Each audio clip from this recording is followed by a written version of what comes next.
High, আমার তরফ থেকে তোমাদের সবাইকে শুভ নববর্ষ। এবারে পয়লা বৈশাখ কেটেছে আমার বাড়িতে, যেখানে আমার ছেলেবেলা কেটেছে। এখন তো আমার আবার দুটো বাড়ি। প্রথমে তো আমি আমার গাছে জল দিলাম। ছাদের কিছু গাছ আছে, বারান্দায় কিছু গাছ আছে। তবে বিয়ের আগে অনেক গাছ ছিল, কিন্তু এখন সেভাবে আর কোনোই গাছ নেই, যেহেতু ভাই দেখাশোনা করতে পারে না। ওকে কলেজে যেতে হয়, বুকুকেও দেখতে হয়।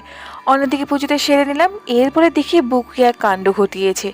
সারা খাঁচাতে স্ট্রবেরি লাগিয়ে রেখেছে। স্ট্রবেরি খেতেও খুব ভালোবাসে। দেখো, ও আবার এসে ভিজছে। একটুখানি আগে ওকে স্নান করিয়েছিলাম। তারপরে বাবা এনেছে এত বড় একটা দই, ক্ষীর দই। কে খাবে বলো? মাত্র তো দুজন, আমি আর ভাই। তারপরে মধ্যাহ্নভোজটা সেরে নিলাম। বরের আসার কথা ছিল, কিন্তু অকেশন পারপাসে কেউ আসতে পারে না। দুর্গাপুজো বলো, পয়লা বৈশাখ বলো, ওর কাজ পড়েই যায়। পরে কিন্তু নিজেই মিস করবে দিনগুলোকে।